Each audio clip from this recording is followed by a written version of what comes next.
Hello and welcome, students. My name is Narendrath Tiwari and I am a government teacher. I teach in Government High School, Rasulpur Badle, Kaushambi. Here I present the second chapter of our textbook, Nelson Mandela Long Walk to Freedom. ये second chapter Nelson Mandela long walk to freedom Nelson होलिश्लाशला Mandela की autobiography है। Autobiography means auto plus bio plus graphy.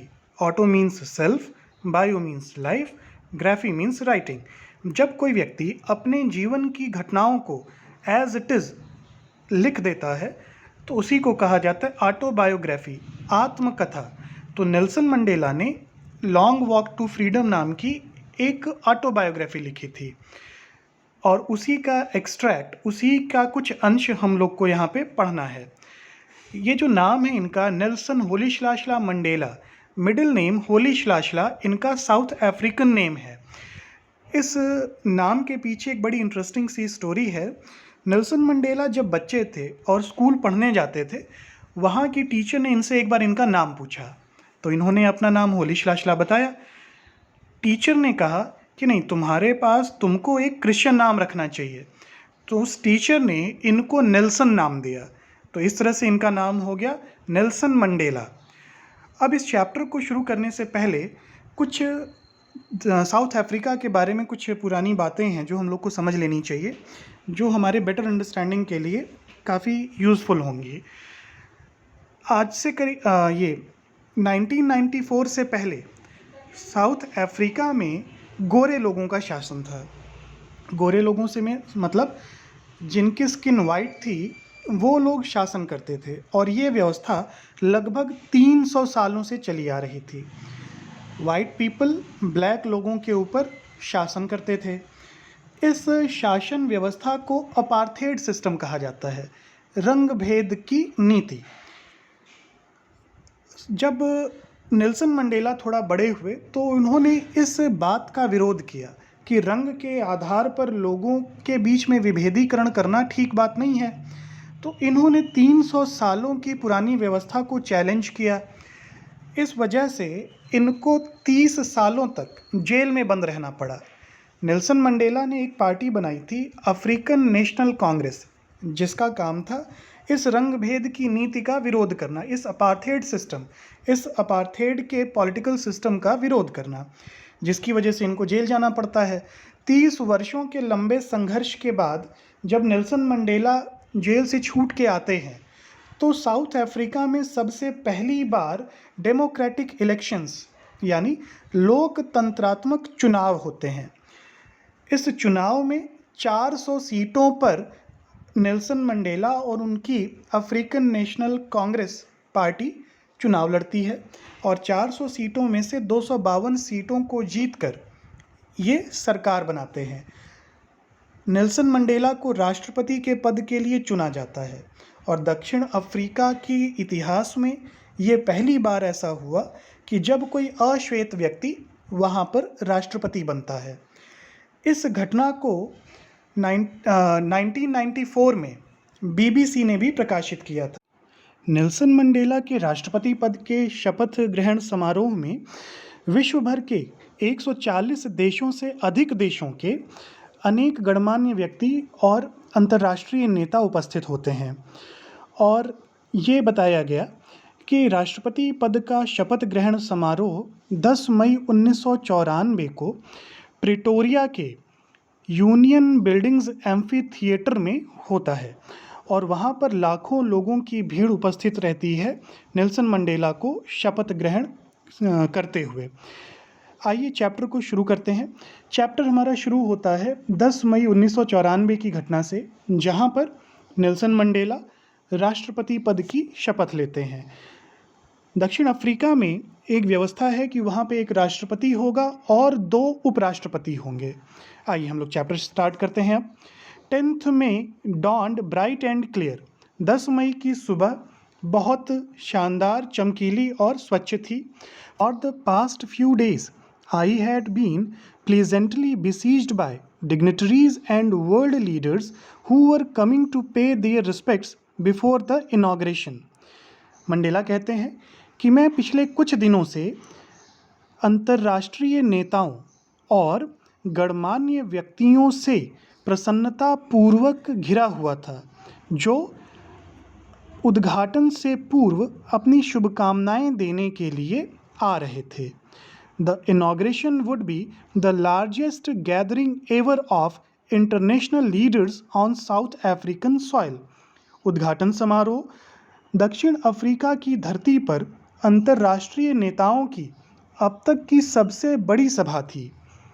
The ceremonies took place in the lovely sandstone amphitheater formed by the Union Buildings in Pretoria.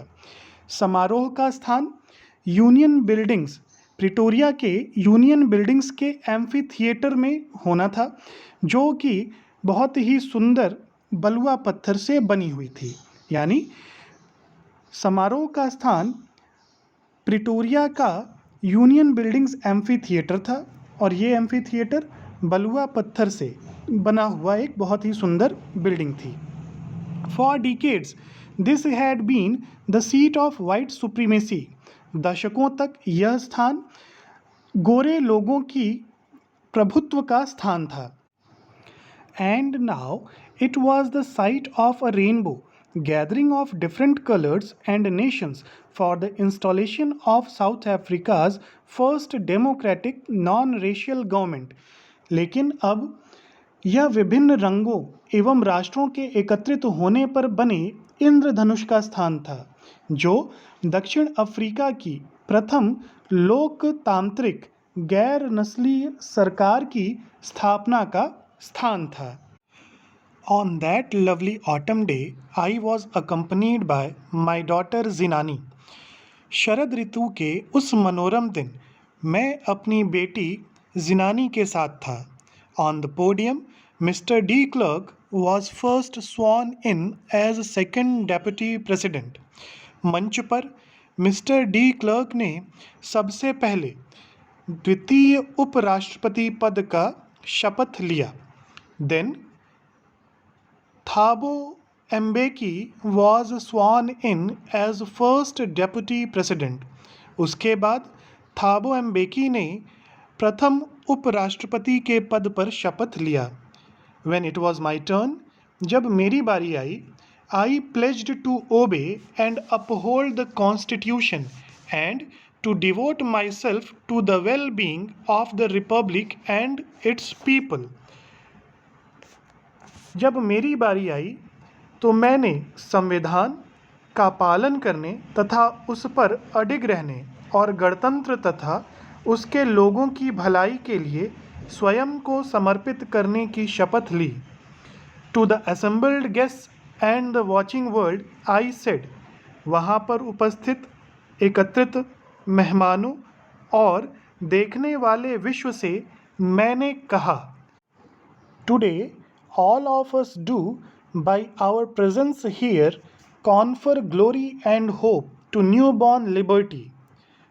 आज हम सब यहाँ अपनी उपस्थिति के द्वारा नवजात स्वतंत्रता को वैभव और उम्मीद प्रदान करते हैं। Out of the experience of an extraordinary human disaster that lasted too long, must be born a society of which all humanity will be proud.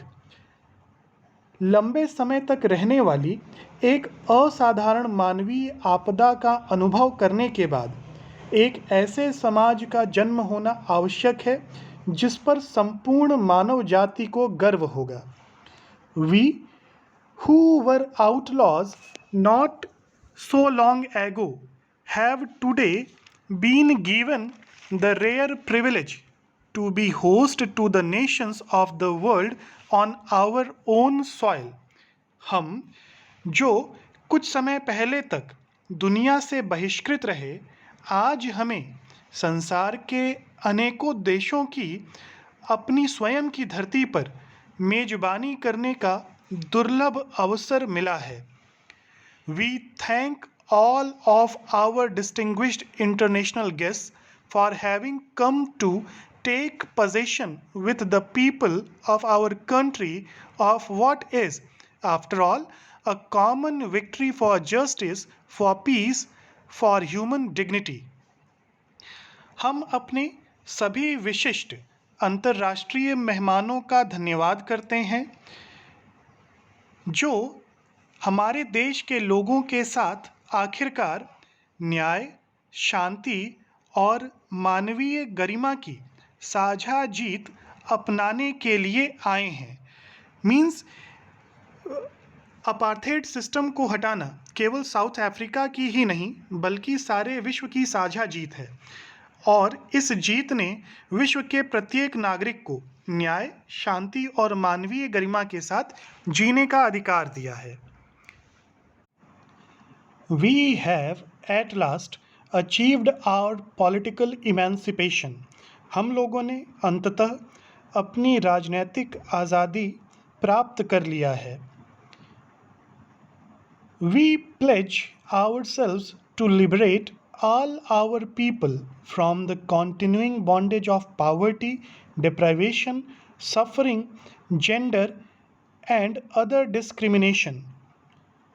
हम स्वयं अपने लोगों को निरंतर जारी गरीबी की दास्ता, अभाव, कष्ट, लिंग भेद और अन्य भेदभाव से मुक्त करने की शपथ लेते हैं। Never, never and never again shall it be that this beautiful land will again experience the oppression of one by another. यह सुंदर धरती एक व्यक्ति द्वारा दूसरे व्यक्ति का शोषण कभी नहीं और दोबारा कभी अनुभव नहीं करेगी। The sun shall never set on so glorious a human achievement. इस शानदार मानवीय उपलब्धि का सूर्य अब कभी अस्त नहीं होगा। Let freedom reign, God bless Africa. स्वतंत्रता को शासन करने दो, ईश्वर पर अफ्रीका पर ईश्वर की कृपा बनी रहे। तो इस तरह की स्पीच नेल्सन मंडेला 10 मई 1994 को देते हैं अपने राष्ट्रपति पद की शपथ को लेने के बाद। आइए आगे चलते हैं। A few moments later, we all lifted our eyes in awe as a spectacular array of South African jets, helicopters, and troop carriers roared in perfect formation over the Union buildings. A few moments later, कुछ क्षणों के बाद, we all lifted our eyes in awe. हम सभी ने अपनी आँखों को आश्चर्य के साथ ऊपर की ओर उठाया as a spectacular array of South African jets, helicopters and troop carriers rode in perfect formation over the Union buildings. क्योंकि दक्षिण अफ्रीकी जेटों, हेलीकॉप्टरों और लड़ाकू विमानों की दहाड़ का सुव्यवस्थित क्रम में शानदार प्रदर्शन यूनियन बिल्डिंग के ऊपर था। It was not only a display of pinpoint precision and military force. यह न केवल एकदम सही तालमेल और फौजी शक्ति का प्रदर्शन था, but a demonstration of the military's loyalty to democracy, to a new government that had been freely and fairly elected. बल्कि सेना का लोकतंत्र तथा स्वतंत्रता पूर्वक और पूरी तरह से सही तरीके से चुनी हुई सरकार के प्रति वफादारी का भी प्रदर्शन था। Only moments before, the highest generals of the South African Defence Force and Police, their chests bedecked with ribbons and medals from days gone by, saluted me and pledged their loyalty. कुछ ही क्षण पहले अफ्रीकी सेना और police के सर्वोच्च अधिकारी या सेनापति, जिनके सीने पर रिबन और मेडल सजे हुए थे, उन्होंने मुझे सलामी दी और अपनी वफादारी का वचन दिया। I was not unmindful of the fact that Not so many years before, they would not have saluted but arrested me. I was not unmindful of the fact. मैं इस बात से अनभिज्ञ नहीं था, यानी मुझे इस बात का ज्ञान था दैट कि not so many years before, कुछ वर्षों पहले, they would not have saluted, वे लोग मुझको सलामी नहीं देते, बट अरेस्टेड मी, मुझको गिरफ्तार कर लेते। कहना ये चाह रहे हैं कि आज से कुछ वर्ष पहले अगर मैं इन लोगों के सामने आता तो ये लोग मुझको सलामी नहीं देते बल्कि मुझको गिरफ्तार कर लेते, लेकिन आज मैं यहाँ का राष्ट्रपति हूँ, इसलिए ये सभी लोग मुझको सलामी दे रहे हैं। Finally a chevron of Impala jets left a smoke trail of the black, red, green, blue and gold of the new south African flag. अंत में इम्पाला जेट विमानों ने दक्षिण अफ्रीका के नए झंडे के वी आकार के पैटर्न में काली, लाल, हरी, नीली और सुनहरे रंग के धुएं को छोड़ा।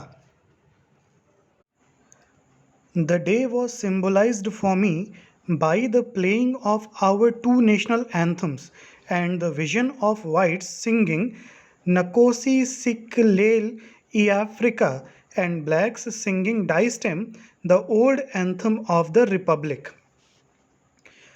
दो राष्ट्रीय गीतों के वादन और गोरे लोगों द्वारा नकोसी सिकेलेल तथा काले लोगों द्वारा गणतंत्र के पुराने गीत डाई स्टेम के गाने के दृश्य द्वारा यह दिन मेरे लिए प्रतीक बन गया।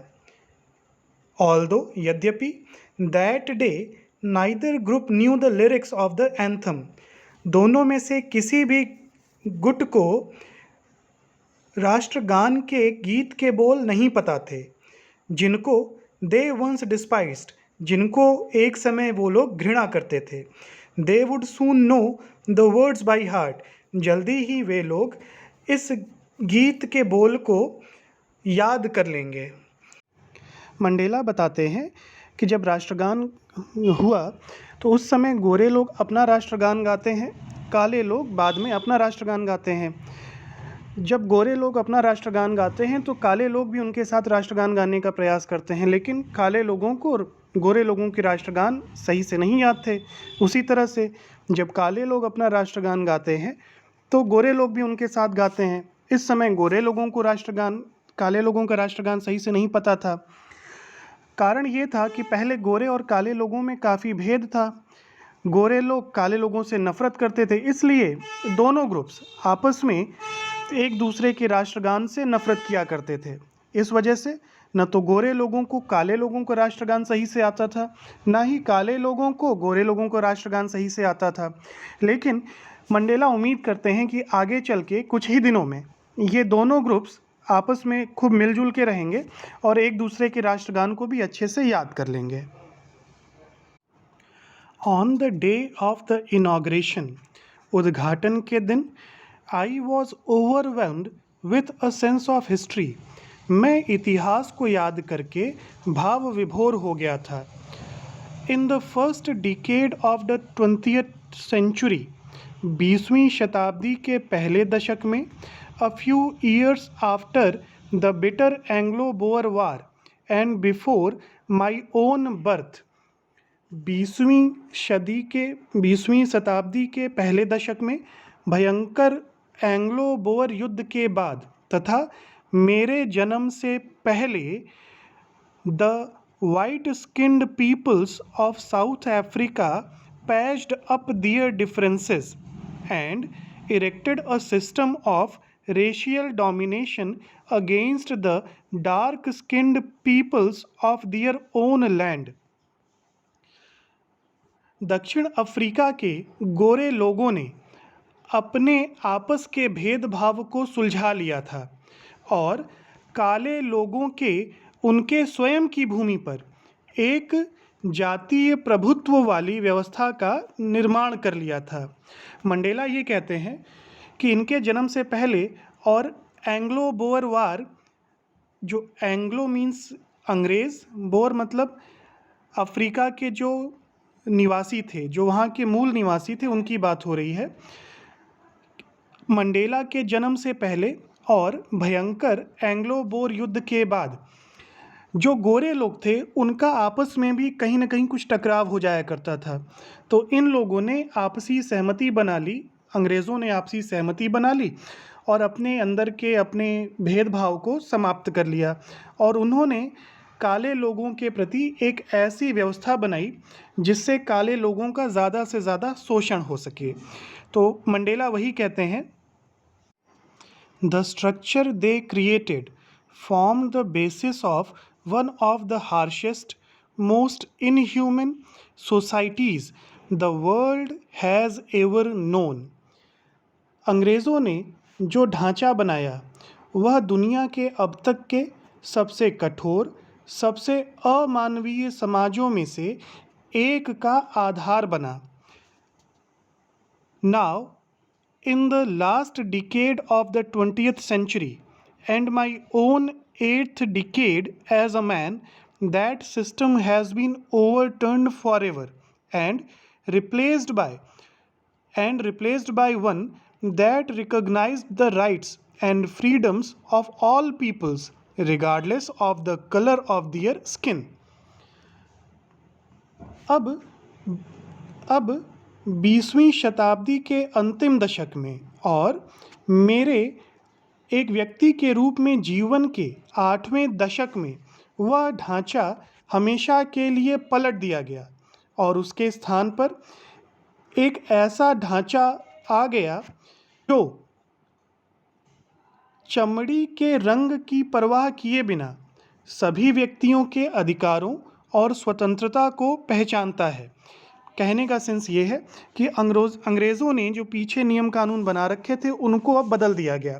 पहले अंग्रेज़ों की व्यवस्था अलग होती थी, काले लोगों की व्यवस्था अलग होती थी, लेकिन जब मंडेला राष्ट्रपति बनते हैं तो इस तरह की सारी व्यवस्थाओं को समाप्त कर दिया जाता है। अब किसी भी व्यक्ति का रंग देखकर, उसकी चमड़ी का रंग देखकर उसके साथ भेदभाव नहीं किया जाएगा। अपार्थेड सिस्टम चैप्टर के शुरू में ही हम लोगों ने देखा था, जो अंग्रेज़ों ने व्यवस्था बना रखी थी उसको कहा जा रहा था अपार्थेड सिस्टम, रंग भेद की नीति, जहाँ पे लोगों के रंग को देखकर उनके साथ व्यवहार किया जाता था। अंग्रेज़ों के साथ अच्छा व्यवहार, काले लोगों के साथ, अश्वेतों के साथ बुरा बर्ताव। The policy of apartheid created a deep and lasting wound in my country and my people. मेरे देश और मेरे लोगों में इस रंग भेद की नीति ने बहुत ही गहरा और लंबे समय तक रहने वाला घाव कर दिया। All of us will spend many years. हम में से प्रत्येक को कई वर्ष खर्च करने पड़ेंगे, इफ़ नॉट जनरेशंस, अगर पीढ़ियां नहीं लगीं तो, recovering from that profound hurt, इस गहरे घाव को भरने में। मंडेला कहते हैं, हम सबको अगर पीढ़ियां नहीं लगीं तो भी कई वर्ष लग जाएंगे इस गहरे घाव को भरने में। But the decades of operation and brutality had another unintended effect, and that was that it produced the Oliver Tambos, the Walter Sissulus, the Chief Luthulus, the Yusuf Dadus, the Bram Fishers, the Robert Subuques of our time, men of such extraordinary courage, wisdom, and generosity that their like may never be known again. Sentence बहुत लंबा है, इसको ध्यान से देख लेते हैं। लेकिन इस अनेकों दशकों के अत्याचार और क्रूरता का एक दूसरा अनचाहा प्रभाव भी था, और वह यह था कि उसने हमारे समय में Oliver Tambos, Walter Sisulus, chief Luthulis, Yusuf Dadoos, Bram Fischer, Robert Sobukwes जैसे अद्भुत साहस, बुद्धि और दयालुता से पूर्ण लोगों को पैदा किया, और इनके जैसे लोग दोबारा नहीं हो सकते। Perhaps It requires such depths of operation to create such heights of character. शायद ऐसे चरित्र की ऊंचाइयों का निर्माण करने के लिए बहुत गहरे अत्याचार की आवश्यकता होती है. My country is rich in the minerals and gems that lie beneath its soil, but I have always known that its greatest wealth is its people, finer and truer than the purest diamonds. मेरा देश खनिजों और रत्नों से संपन्न है जो इसकी भूमि के नीचे पड़े हैं, लेकिन मैं हमेशा से जानता हूँ कि इसकी महानतम संपत्ति इसके लोग हैं जो शुद्धतम हीरों से अधिक सुंदर और सच्चे हैं.